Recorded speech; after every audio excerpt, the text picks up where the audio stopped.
Rob Reiner's life was shaped by legacy, conviction, and an unwavering belief that ideas mattered, once remarking that democracy itself cannot survive without a two-party system,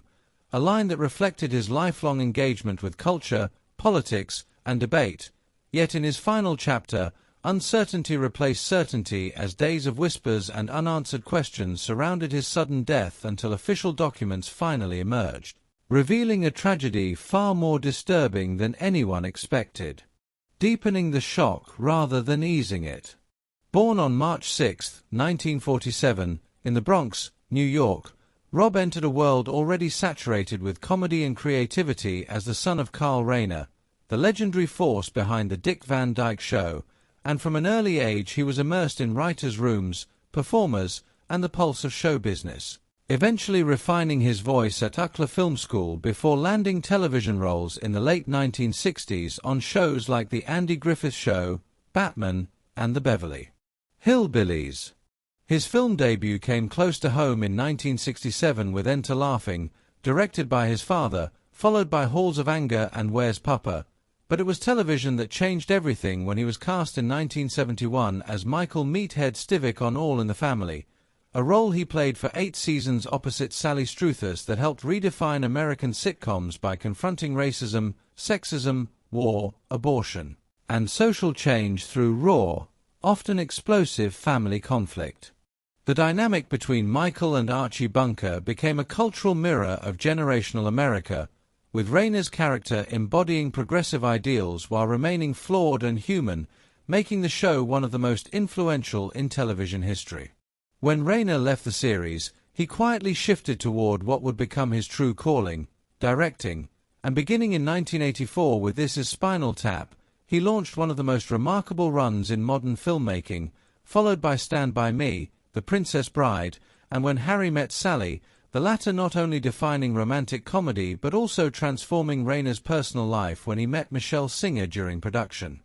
At the time divorced from Penny Marshall and emotionally aligned with the film's uncertainty about love, Reiner initially planned a non-traditional ending, but meeting Michelle changed his worldview, inspiring the film's iconic conclusion and marking the beginning of a marriage that would last decades and produce 3 children.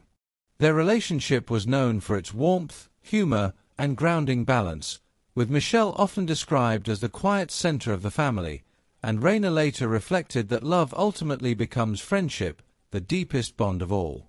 That bond was violently shattered on December 14, 2025, when Rob and Michelle were found dead inside their Brentwood home, both suffering multiple sharp force injuries in what investigators ruled a double homicide, discovered after a massage therapist alerted their daughter Romy when no one answered the gate. As police descended on the quiet street, attention turned toward their son Nick Reiner, whose long history of addiction, mental illness, erratic behavior, and escalating violence came sharply into focus. Surveillance footage placed Nick near the home hours before the killings, witnesses recalled alarming behavioral shifts, and sources detailed years of instability marked by schizophrenia, substance abuse, destructive outbursts, and repeated attempts by Rob and Michelle to help him through rehab, medication, and ultimatums that failed to hold. The family's pain had reached a breaking point in the weeks leading up to the tragedy, culminating in a public confrontation at a Christmas party where guests reportedly feared Nick might harm someone, and afterward Rob allegedly confided that he was afraid of his own son. The next day, that fear became reality. Nick was arrested, charged with 2 counts of first-degree murder with special circumstances, and now faces life in prison without parole or the death penalty, while being held without bail under suicide watch. As autopsy results confirmed homicide by multiple stab wounds, grief poured in from the public, while surviving children Jake and Romy asked for privacy, choosing to remember their parents not for the horror of their final moments but for the love, laughter, and lives they lived. What remains is a devastating paradox. A man who spent his career telling stories about connection, friendship, and understanding ultimately lost his life to a tragedy rooted in pain he spent years trying to heal, leaving behind a legacy that is both culturally monumental and heartbreakingly human.